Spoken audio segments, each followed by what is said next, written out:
کیا آپ نے کبھی سوچا ہے کہ ایک وقت ایسا بھی آئے گا جب خانہ کعبہ کے قریب مسلمانوں کے درمیان ہی اقتدار کی جنگ چھڑ جائے گی؟ کیا ہوگا جب ایک بادشاہ کی موت کے بعد اس کے اپنے ہی بیٹے خلافت کے لیے ایک دوسرے کے سامنے کھڑے ہوں گے؟ اور کیا آپ جانتے ہیں کہ یہی وہ لمحہ ہوگا جب تاریخ کا سب سے بڑا کردار حضرت امام مہدی علیہ السلام دنیا کے سامنے آئیں گے؟ آج کی ویڈیو میں ہم ایک ایسی حدیث کی حقیقت جانیں گے جو آنے والے وقت کی ایک خطرناک تصویر پیش کرتی ہے۔ رسول اللہ صلی اللہ علیہ وآلہ وسلم نے فرمایا، ایک خلیفہ کی موت پر اختلاف ہوگا، پھر مدینہ سے ایک شخص بھاگ کر مکہ آئے گا، اہل مکہ اس کے پاس آئیں گے اور مقام ابراہیم اور حجر اسود کے درمیان زبردستی اس کے ہاتھ پر بیعت کریں گے۔ اللہ اکبر، لا الہ الا اللہ۔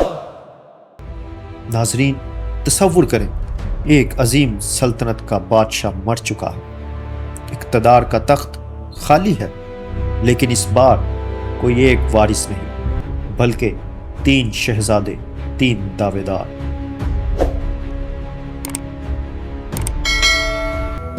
ہر ایک خود کو خلافت کا حقدار سمجھتا ہے، اور پھر شروع ہوتی ہے ایک ایسی جنگ جو صرف اقتدار کی نہیں بلکہ تقدیر کی جنگ بن جاتی ہے۔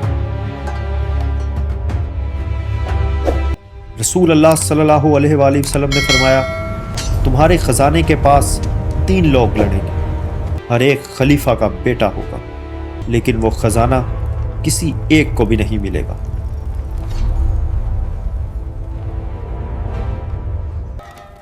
ناظرین، علماء اکرام فرماتے ہیں یہ خزانہ صرف سونا چاندی نہیں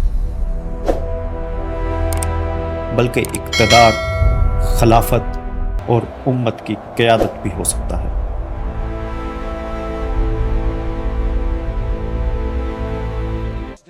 یعنی یہ صرف ایک سیاسی لڑائی نہیں ہوگی، یہ امت کے مستقبل کا فیصلہ کرے گی۔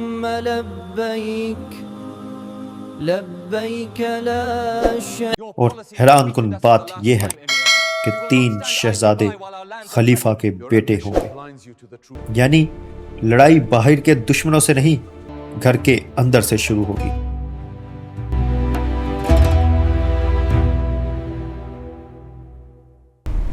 لیکن سوال یہ ہے، اگر تینوں لڑیں گے تو جیتے گا کون؟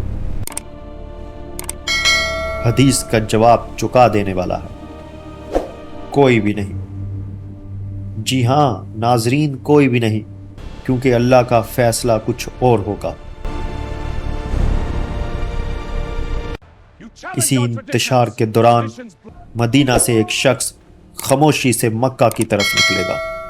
وہ اقتدار نہیں چاہتا ہوگا، وہ چھپنا چاہے گا، لیکن لوگ اسے پہچان لیں گے، اور پھر کعبہ کے پاس حجر اسود اور مقام ابراہیم کے درمیان اس کے ہاتھ پر بیعت ہوگی۔ لبیک اللہم لبیک، لبیک لا یہی وہ لمحہ ہوگا جب دنیا کو معلوم ہوگا کہ اصل رہنما کون ہے، نہ وہ جو لڑ رہے تھے،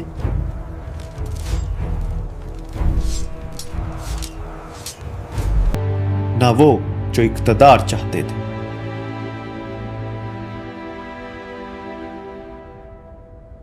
بلکہ وہ جس کو اللہ نے چنا ہوگا۔ لیکن کہانی یہاں ختم نہیں ہوتی۔ ایک طاقتور لشکر مکہ کی طرف روانہ ہوگا، اس نئے لیڈر کو ختم کر دے گا۔ لیکن جب وہ لشکر مدینہ اور مکہ کے درمیان پہنچے گا تو زمین اسے نگل لے گی۔ رسول اللہ صلی اللہ علیہ وآلہ وسلم نے فرمایا، ایک لشکر شام سے اس کی طرف بھیجا جائے گا، جب وہ بیدا کے مقام پر پہنچیں گے تو انہیں زمین میں دھسا دیا جائے گا۔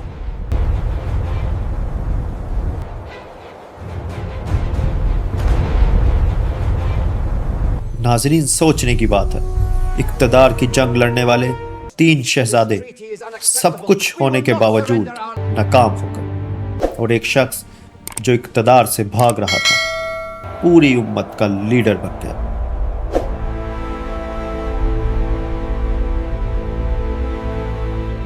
یہ ہمیں کیا سکھاتا ہے؟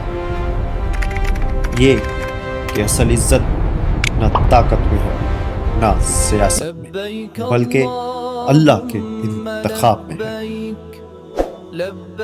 اب سوال آپ سے ہے کہ ہم اس وقت کے لیے تیار ہیں کہ اگر آج وہ حالات پیدا ہو جائیں تو ہم کس کے ساتھ کھڑے ہیں؟ سچ کے ساتھ یا طاقت کے ساتھ؟